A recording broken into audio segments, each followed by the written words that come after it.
I'm Andrew, and I'm setting out to make better videos for diesel enthusiasts. Follow along as I review products, do how-tos, and share my personal trucks here on Just Diesels. Today we're going to talk about something that I feel like doesn't get talked about enough. Everyone else complains about how their truck, needs improvement with ride. I get a ton of messages on Instagram saying, hey, how to make my truck ride better? And everyone always goes after suspension, right? They're like, what level do I need to install? What suspension system do I need to install? But my first question for everybody is two things.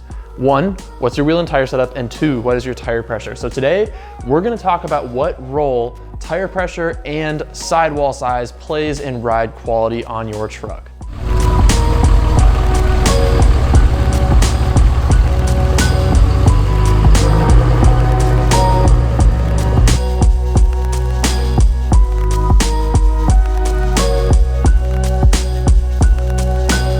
To get into this, let's start with sidewall.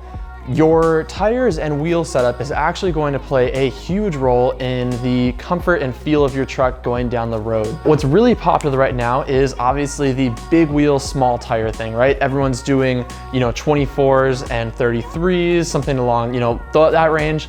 The downside to that is that you have way less sidewall. So your tire sidewall and how much you have of it is actually going to play a big role in small bump compliance. So your suspension is going to do a good job of taking big hits, right? Like a big hole, a dip, a speed bump, something like that. But your sidewall is what's going to be responsible for all the small chatter. So everything from gaps in a freeway, expansion joint type thing like that, to lane markers, those little reflectors in the middle of the lanes, things like that are going to be primarily your tire's job to soak up. So that is why tire size and sidewall size is so important. Now, if you look at my truck, I've actually run a bunch of different setups in this truck, everything from a 17 to 35. Now I run a 20-inch wheel with a 37-inch tire, but for one day I did try out a stand setup, and I cannot believe how much worse my truck rode on that setup. I realized I needed to look the part, And so I started by taking some dope pics. Yo, these pics are gonna be so dope though. Can you arch just a little more? Hang on, I gotta fix the dollar bills here. Totally gonna Photoshop these to be hundreds. It's gonna be so dope. Yeah, got major likes, bro. Pretty sick. I guess you could say it's popping off in the Carolinas, it's a lot of my followers are from. It's pretty legit. All right, so I decided to be brave and take this thing out on a dirt road.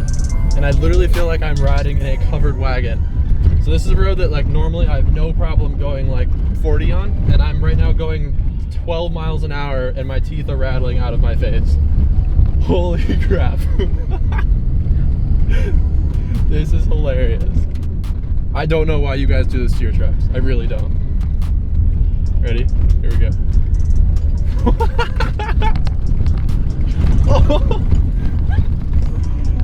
Oh. I'm actually legitimately afraid I might crack a wheel if I go any faster than 20 on this. Oh. I can literally feel every lane marker on the road. That's so bad. It's crazy how much it pulls left to right. Way more than 37s do. If I remember right, that was a 22-inch wheel with just shy of a 33-inch tire. So it was a stretched Nitto Terragrappler G2. Now that tire is normally really quiet and really comfortable. I actually had that tire on my truck before when I was running a 305 7017. But on that wheel, it was loud, it was obnoxious, and wow, did it ride badly. I literally felt every single crack in the road. So if you like a wheel setup like this, you're gonna have to accept that your truck's not going to ride well. As a simple rule, the more sidewall, the better the ride. Now that can go as a 17 with a 35, or on my third gen that has a 20-inch wheel with a 37, I actually have about the same sidewall as a 1735 setup because I'm running a 37. So I still have plenty of sidewall. Now, if I was really chasing ride quality and really chasing off-road performance, I would do a 17-inch wheel with a 37, right? That's the most sidewall I can possibly fit on my truck. And that's kind of the general rule of thumb here. If you care about ride quality, put more sidewall on the truck. There is a huge sacrifice that you're giving up as soon as you give up tire sidewall height. That is going to play a huge role in the ride quality of your vehicle in any situation. So like on my truck, right, I have a ton of suspension, really high quality stuff. The truck does amazing, but on that setup with the 22s and like a 32-inch tire, it rode horrible on the street and it rode even worse in the dirt. So it does make a huge difference all around, regardless of your suspension setup, to have a quality wheel and tire setup with enough sidewall to be compliant. Now here's the part 2 to that, and that is tire pressure. Tire pressure actually plays another really huge role in your ride quality.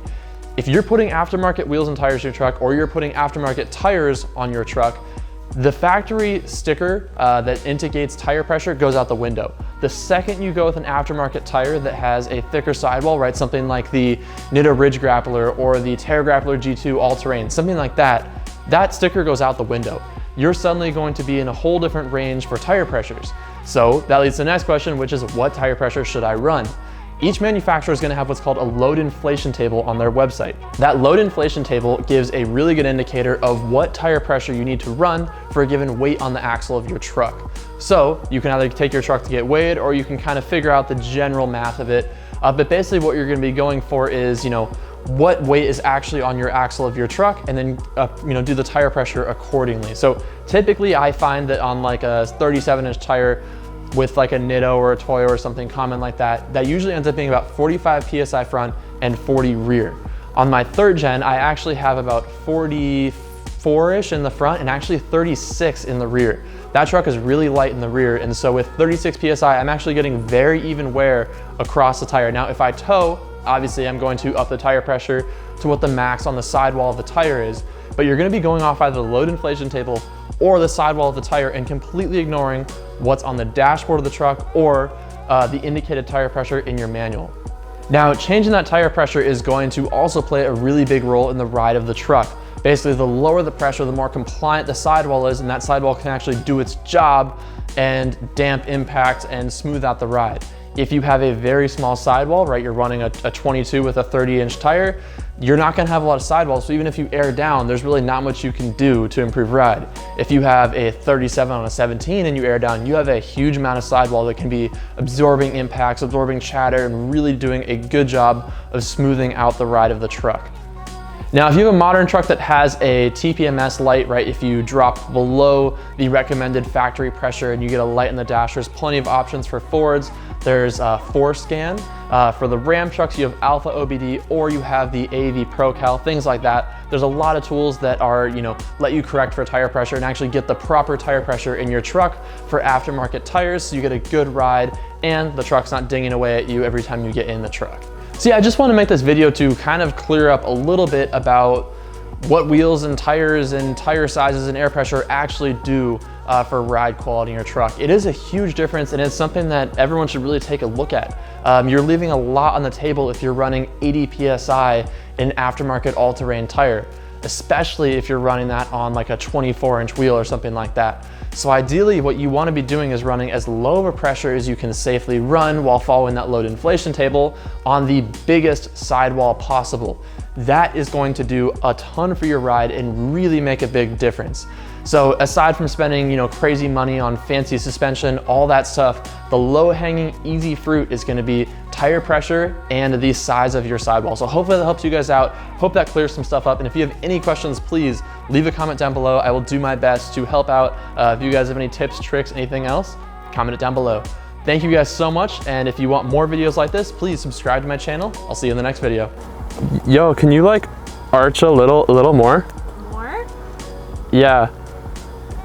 Ow. This hurts. This is so bad.